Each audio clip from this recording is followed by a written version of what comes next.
3-4 വടലായപ്പോൾ തന്നെ ദേ കിടക്കുന്ന വാഴ തലയും കുത്തി. പിന്നെ പറഞ്ഞിട്ട് കാര്യമില്ലല്ലോ, ആ കൂമ്പെടുത്തങ്ങ് തോരൻ വെച്ച്. അങ്ങനെ വെറുതെ വിടാൻ പറ്റുവാ.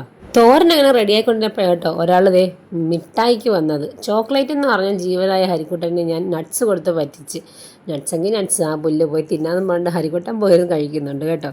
അധികം ചോക്ലേറ്റ് തിന്നുമ്പോഴത്തേക്കും പല്ല് പുഴു കൊടുക്കുമെന്നും പറഞ്ഞിട്ട് ആ മനുഷ്യൻ കുവൈറ്റിലിരുന്ന് കണ്ണുരുട്ടി പേടിപ്പിക്കുന്നത് കാര്യമെല്ലാം ഈ ഹരിക്കുട്ടൻ അറിയുന്നുണ്ടോ? എവിടെ. ഉച്ചക്കത്തേക്ക് ചോറ് കഴിക്കാൻ മീൻ മസ്റ്റ്.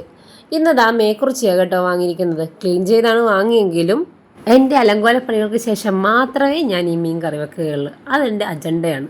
അങ്ങനെ ക്ലീൻ ചെയ്തെടുത്ത ഈ മീൻ ദാ ഇങ്ങനെ നന്നായിട്ട് വരയിട്ട് ഉപ്പും മഞ്ഞളും മുളകും എല്ലാം കൂടെ ചേർത്ത് അടിപൊളിയായിട്ട് ഇതാ തേച്ച് മിനുക്കി എടുക്കുന്നുണ്ട് കേട്ടോ. ഇനിയിപ്പം നല്ല ചൂടെണ്ണയിലിട്ട് വറുത്ത് പൊരിച്ചെടുക്കണം. കറി കൂട്ടാത്ത ഹരിക്കുട്ടനെ പറ്റിക്കാൻ വേണ്ടിയുള്ള പണിയാണ് കേട്ടോ ഇത്. പിന്നെ ഹരിക്കുട്ടന് മീൻ വറുത്ത് ചോറ് കൊടുത്താൽ എനിക്ക് രണ്ടാണ് ഗുണം. ഒന്ന്, ചോറ് മുഴുവനും കഴിക്കും. രണ്ട്, ഇതിനൂടെ പച്ചക്കറി എന്തെങ്കിലും കൊടുത്താൽ അതും കഴിക്കും.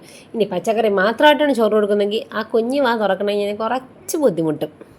മീൻ വറുത്തത് സൈഡിലോട്ട് മാറ്റിയതിന് ശേഷം നല്ല അടിപൊളി തേങ്ങ അരച്ച കറി ഉണ്ടാക്കാൻ തീരുമാനിച്ചു കേട്ടോ.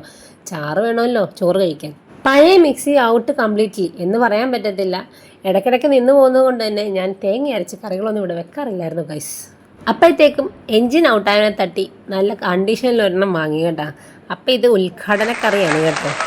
പിന്നെ തേങ്ങ അരച്ച് വെച്ച മീൻ കറിയിൽ കുടംപുളിയും മുളകും അതിൻ്റെ ഫാനാണ് കേട്ടോ ഞാൻ. അത് ഞാൻ ആർക്കും വിട്ട് കൊടുക്കാറില്ല. ഇപ്പം നിങ്ങൾ ഓർക്കുന്നുണ്ടായിരിക്കല്ലേ ഈ അരിപ്പപാത്രം എന്താ ഇങ്ങനെ ഇരിക്കുന്നു? ഒന്നുമില്ല, കഴുകി വെച്ചെടുക്കുന്നതെന്ന് എൻ്റെ മോൻ എടുത്തോണ്ട് പോയിട്ട് കുച്ചിപ്പൊടി കളിക്കുന്നതാണ്. അങ്ങനെ അരപ്പ് തിളച്ച് വന്നപ്പോഴത്തേക്കും നമ്മുടെ മുറിച്ച് വെച്ച മീനെല്ലാം ഇട്ട് നന്നായിട്ടൊന്ന് ഇളക്കി മറിച്ച് വെക്കണം കേട്ടോ. ഇനി നന്നായിട്ട് അങ്ങോട്ട് വെട്ടി തിളക്കട്ടെ. അങ്ങനെ ചോറ് റെഡിയായി, മീൻ വറുത്ത റെഡിയായി, തോരൻ റെഡിയായി, മീൻ കറി റെഡിയായി. ഇനി എന്താ ചോറ് വിളമ്പണം.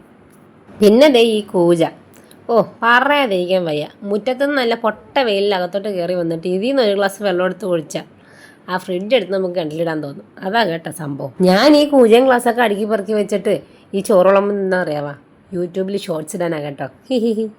അങ്ങനെ ഞങ്ങളുടെ ഇന്നത്തെ മീൽസ് റെഡി. പിന്നെ ഫുഡ് കഴിക്കാൻ പ്രത്യേകിച്ച് ഇവിടെ ആരുമില്ല, ഞാനും മോനും മാത്രമേ ഉള്ളൂ.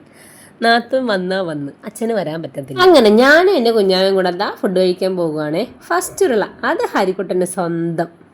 അപ്പം ബൈ ഫ്രണ്ട്സ്, ഇനിയൊരു വീഡിയോയിൽ കാണാം. ചാച്ചാ.